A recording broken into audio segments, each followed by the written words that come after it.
Mga kawok, mga kababayan ko sa lahat ng sulok ng mundo, mula sa maulan na kalsada ng Maynila hanggang sa snowy streets ng Toronto. Ako po si Lan ng #Wakwilan, ang inyong matagal ng tagapagbalita ng mga hindi sinasabing kwento, ng mga blind items, nagpapatawa pero nagpapahiya sa mga nasa puter. Ngayon sa espesyal na episode ng Damdaming Bayan, no, online, tayo magda-dive sa pinakabagong bomba sa politika. Si Ombudsman Boying Rimulya, na dating DOJ Secretary, ay nag-anunsyo sa radyo na may arrest warrant daw mula sa ICC laban kay Senador Ronald Bato de la Rosa, at ang DOJ nagve-verify pa raw. Verify? Para nag-order ng Jollibee tapos naghihintay ng confirmation slip. Mga viewers, ito'y hindi lang balita, ito'y social commentary na nagpapatawa, magpapaisip at magpapainit ng dugo nyo. Bakit? Dahil habang si Remulla ay naglalaro ng chismis na hindi pa na-check, si Bato ang dating general na nagpapatakbo ng war on drugs na nagligtas ng libo-libong pamilya mula sa shabu at krimen, ay ginagawang parang kriminal ng International Court na hindi man lang nag-imbita ng kape bago mag-decide. Para sa inyong mga OFW na nagpapakahirap sa abroad para protektahan ang future ng mga anak nyo, at sa kabataan na lumalaban sa peer pressure ng drugs, ito'y para sa inyo. Panatag na kayo, subscribe na kayo ngayon para hindi kayo makaligtaan ng susunod na expose. Hit that bell, mga higad. Ay, tako, talagang mga ano. So mga kaibigan, simulan natin sa basics para hindi tayo maging parang mga netizen na nagre-react lang sa headline. Ano ba itong ICC, International Criminal Court? Yung mga taga-Hague na nagpapanggap ng superheroes laban sa crimes against humanity, pero sa Pilipinas, sila yung uninvited guest the birthday party natin, nagdadala ng warrant habang tayo'y nagkukumpisal pa sa simbahan. Okay si dating President Rodrigo Duterte na may tapang na parang sundalong Amerikano sa World War II ay nagdeklara ng all-out war on drugs. Si Bato de la Rosa bilang PNP chief ang kanyang kaliwat kanan. Resulta, libo-libong addicts at pushers na sumuko. Rehab centers na puno at mga barangay na hindi natatakot lumabas ng bahay sa gabi. Factual ito Ayon sa PNP data noong 2017 to 2022, mahigit 6,000 operations ang nagsara ng drug dens at 200,000 plus na sumuko voluntarily. Pero ang haters, sila'y tumutok sa EJKs, extrajudicial killings, na controversial pero sa gitna ng kaguluhan ng drug syndicates na may suot na baril sa mas malaki pa sa ego ni Remulla. Ngayong 2025 mga kaibigan, si Duterte out of power na. Si Marcos Jr. sa Malacanang at biglang boom! Si Remulla na dating alay ni Digong pero ngayon mukhang nagre-recruit ng bagong team ay naglabas ng info sa DZRH. May warrant na laban kay Bato. Source niya, hindi sinabi. Blind item ba ito, Boying, o chismis mula sa coffee break mo sa Ombudsman Office? At ang DOJ, nagbe-verify pa. Parang nagre-reply ng scene sa text message tapos hindi na nagbasa ulit. Ito'y satire mga kaibigan. Pero ang totoo, ayon sa GMA News at Inquirer, ngayong umaga, walang official copy pa ang gobyerno. So bakit mo i-announce, Boying? Para maging trending ka sa Twitter o para i-divert ang atensyon sa mga totoong issues? I-like na ang corruption sa customs na ikaw mismo ang nag-iimbestiga? O baka naman ikaw ang susunod na may warrant, Blind item lang yan. Okay, para sa inyong mga kabataan sa Pilipinas, isipin ninyo, kung si Bato na nagligtas ng inyong mga kapatid mula sa drugs ay gagawing parang Hitler ng ICC, ano na ang laban natin sa totoong dealers na nagpapadala ng shabu sa TikTok? Subscribe na para maging updated sa ganitong laban mga kaibigan.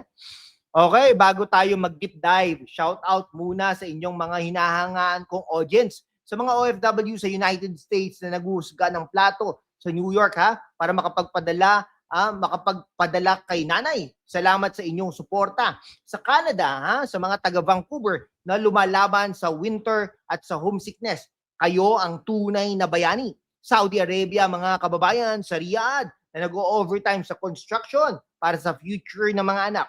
Ingat kayo at panoodin nyo ito para sa mamiss ninyo ang adobo. Okay.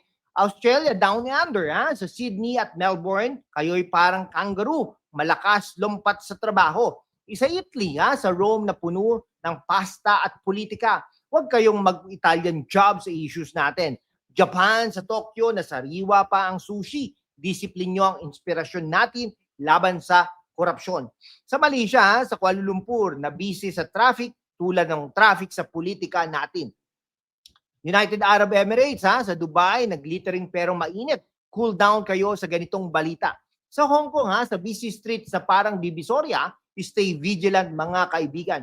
At sa Pilipinas, mula Batanes hanggang Mindanao, kayo ang core ng kwentong ito. I-like at i-subscribe para mas marami pang ganito. Goal natin, 1 million views para ipakita sa mundo na hindi tayo bobola. Okay.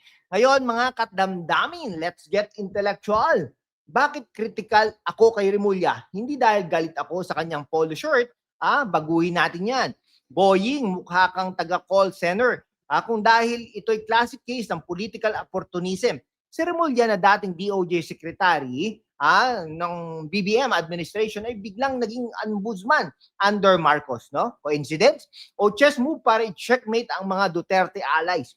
Ayon sa Philstar ngayong araw, walang Interpol red notice laban kay Bato. So paano mo i-serve ang warrant na hindi pa verified? No? Parang nagko-konserbatibo ng prutas na hindi pa hinog, mga kaibigan. Okay, narinig ko daw mula sa isang mall sa Malacanang na sa Remulla ay nagmi-meeting with ICC reps last month over coffee at Figaro. Uy guys, pasensya na sa EJ case, pero may budget ba kayo for our next election campaign? Ay, joke lang, hindi ba? Ang ICC probe sa drug war ay nagsimula pa noong 2018, post-Duterte withdrawal from Rome Statute. Pero si Bato, siya ang frontline warrior na nag-grade sa mga syndicates na nagpo-poison sa ating mga kabataan. Isipin nyo, mga kabataan, sa 2024 PDEA report, 1.2 million Filipino youth ang nahihirapan sa drugs. Si Bato ay nagbigay ng pag-asa na hindi kayo magiging next statistics. Okay, habang si Remulla ay nag-a-announce ng half-baked info na maaring mag-cause ng diplomatic mess, imagine niyo OFW sa Europe na biglang tinatanong ng boss, uy, bakit inaresto ang senador nyo? Si Bato ay nananatiling matatag. Favor ko siya dahil siya ang tunay na tagapagtanggol. Hindi siya tumakbo mula sa responsibilidad. Hindi tulad ng iba na nagre-resign kapag mainit ang kape. No? Si Remulla parang weather forecaster. Nagpapahula ng bagyo pero walang radar. At tayo ang mga Pinoy na naghihintay ng sunshine after the rain para sa inyong mga OFW sa Japan na nagsisend ng 10,000 o 10,000 yen, no? 10,000 yen monthly para sa tuition, protektahan natin ang mga tulad ni Bato na nagproprotekta sa atin dati, mga kaibigan. O mga higad na viewers, oras na para sa witty takedown. Isipin ninyo, ang ICC na puno ng European judges na hindi pa nakain ng sisig ay nagdi-decide sa Philippines drug war na mas komplikado pa sa plot ng teleserye. Si Bato guilty sa pagiging epektibo. O guilty dahil hindi siya nagbigay ng red carpet sa human rights groups na nagpo-post lang sa camera. Okay, kunwari may warrant din sila laban sa traffic enforcers sa EDSA, crimes against patients. Ayon sa ICC's own documents, mula 2023, pre-2025 warrant, ang focus ay sa command responsibility ni De La Rosa sa Oplan double barrel. Pero ano ang ebidensya? Testimonies mula sa convicted drug lords na hawak ng NBI. Isa sa mga witness daw ay dating pusher na ngayon ay nagtatrabaho sa isang NGO paid vacation ba yun? Habang yun si Remulla's announcement ay nag-trigger ng stock market dip ng 0.5 ngayong hapon. Ayon sa PSE, economic sabotage ba ito? Boying? Okay. Drugs ay hindi joke. Mga kabataan, nakita ko sa mga barangay visits, pag nagbibisita ako sa mga iba't ibang mga barangay, mga batang nawawala sa shabu dahil walang bato na maglilinis sa streets. Favor ko siya dahil siya ang nagbigay ng second chance sa marami. Si Remulla, parang siya ang nagbibigay ng first strike sa allies niya. No? Ito'y test sa Philippine sovereignty. Bakit tayo magpapaaresto sa foreign court kung tayo may sariling justice system? Shoutout ulit dyan sa Australia at UAE. Kayo na nakaka-experience ng strict laws doon, appreciate nyo ba ang ICC meddling? Comment down below. At subscribe para sa mga susunod na episode kung saan tatapusin natin ito ng action plan, mga kaibigan. Mga kababayan, sa ilang mga minuto na ito, napatunayan natin si Remulla ay nagpapanic button para sa personal gain, habang si Bato ay ang tunay na shield ng bayan laban sa drug menace. Ano ang gagawin natin? Una, mag-demand ng full DOJ verification, hindi yung working on it na parang forever loading sa globe. Pangalawa, support natin ang local justice, wag ICC dictatorship. No? Para sa mga OFWs, mag-share nyo ito sa mga Facebook groups nyo dyan sa Canada at Italy para ma-inform ang komunidad. Mga kabataan, kayo ang susunod na generation. Huwag kayong magiging victims ng drugs o ng fake news. Si Bato ang inspirasyon, tapang, hindi takot. At ako Deo Lan ng #WalkWithLan, magpapatuloy sa pag-expose ng mga tulad ni Remulla na naglalaro sa buhay natin. Subscribe na, mga higad. Goal natin, 100,000 subscribers by end of the month. Like if you stand with Bato, share if you hate half-truths, at comment your blind items below. Salamat sa panonood. Mula sa Pilipinas hanggang Hong Kong, mag-ingat kayo at hanggang sa susunod na programa natin, mabuhay ang Pilipinas.